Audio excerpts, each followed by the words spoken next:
Pat Conroy says a literary vision of Charleston that has been seen, that has never seen the light of day so brightly before. And that's just some of the praise for the new book, The Cigar Factory, a novel of Charleston. Author Michelle Moore is joining us with more on the book, information of the launch and also the reception.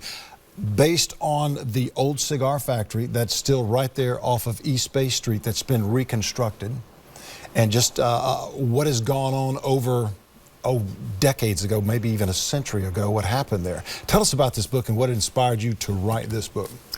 Well, it's the story of two Catholic families between the years 1893 and 1946, which was the time of the historic strike at the cigar factory. One family is the White McGonigal family, and the other family is Malia Amy Ravenel. And so Cassie and her niece Bridget work upstairs as cigar makers.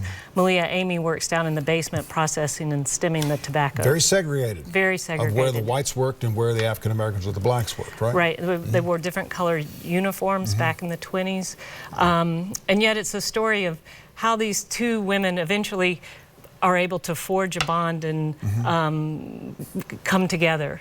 But it's primarily about the relationships and you know, at work you have camaraderie and you have friendships, and sometimes your friends do dumb things, and so it spans a long couple of generations almost. The work for the whites, was it different than for the African Americans? Yes. Much tougher, so to speak? Well, the African Americans were in the basement processing and stemming the tobacco, so there would have been more, I think even more dust, more fumes. There were chemicals they had to apply to kill the bugs. You know, who knows what those were back in that day.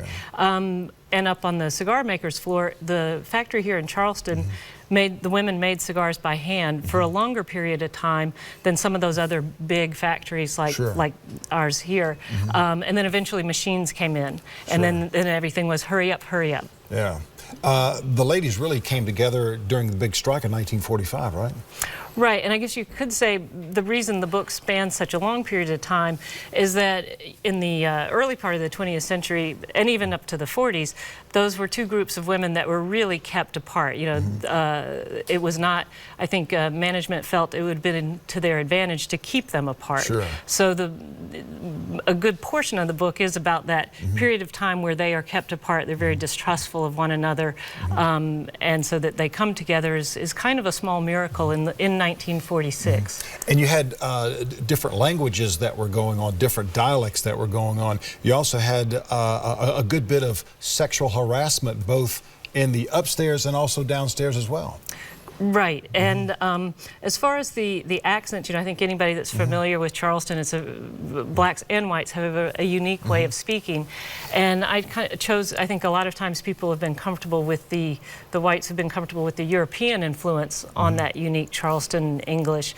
What I chose to emphasize is the West African influence on all of Charleston speech, black and white. So it's language that sings, and because I so much wanted it to be heard, because it's very beautiful, I wrote a small script, and we had a performance reading where people dramatically read these parts. So Ronald Dace was in it, Gloria Barr Ford, who performs at Boone Hall Plantation, some of the Trident Tech college students, and just community members. So it's really a beautiful, I mean, I'm amazed that when I hear them, I can't believe I wrote it, because it sounds so beautiful with all the different voices and accents. You did a lot of extensive research actually going into the cigar factory while it was being refurbished. Right now it's absolutely beautiful. It's got beautiful old flooring that's there, and just really the people that refurbished it took something that was just about to fall apart and brought it back to life. But while you went in there and you discovered so many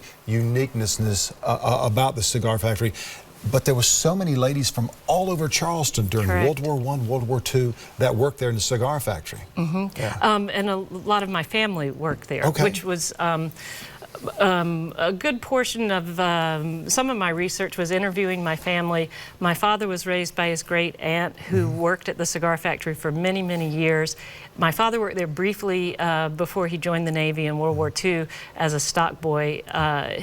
Some of his cousins worked there. But as they said, it seemed like the Moors didn't really do well. The smell was really intense. My father said it was a cross between horse pee and kerosene. Oh, wow. Delightful. Yeah. Another cousin, she said she didn't even go back to pick up her paycheck because her headache was so bad. The headache didn't go away even when she went home. Her sister said the smell didn't bother her. She just didn't like having to be there at 6:30 in the morning for the start of shift. But Mary's role was to sort the cigars by shade. So there was just a huge production. Boxes were made there, and you know, it was quite the production. World's largest cigar factory at one point. Really?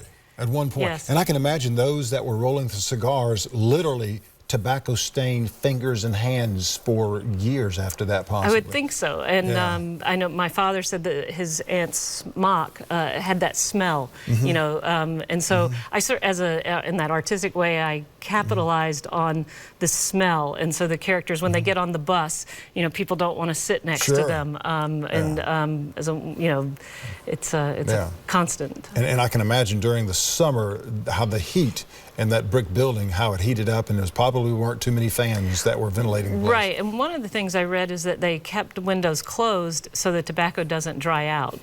You know, protecting the tobacco was definitely foremost. The women, how they dealt with things was secondary. Okay. The different songs that you talk about in your book, tell us about those. Well, so I think many people know and associate the civil rights anthem, "We Shall Overcome." Sure. There's a historic marker there now at the Cigar Factory, in that it was first used as a song of protest there during the 1946 strike. It was actually a spiritual, a field song, a song of promise, and attributed to a writer, Charles Tinley, and it has a very different melody. The words are a little bit different, more of a faith-based song. So I went back to that original song, and in the performance reading, and the performance that people can see tomorrow at noon at Trident Tech, Cecilia Fields does a beautiful job rendering that song in that traditional style. Wow. Fascinating. You've got a launch and reception coming up. When is that? Tomorrow at noon at Trident Tech at the Palmer campus in the amphitheater. It's free and open to the public. Downtown Charleston, right off East Bay Street. Right behind the Cigar Factory. Right around the corner. Yeah, very good. Michelle, thank you so very much. Thank you very much. All the success in the world on your book. Thank you. Much more to come on Low Country Live right after the break, so stay with us.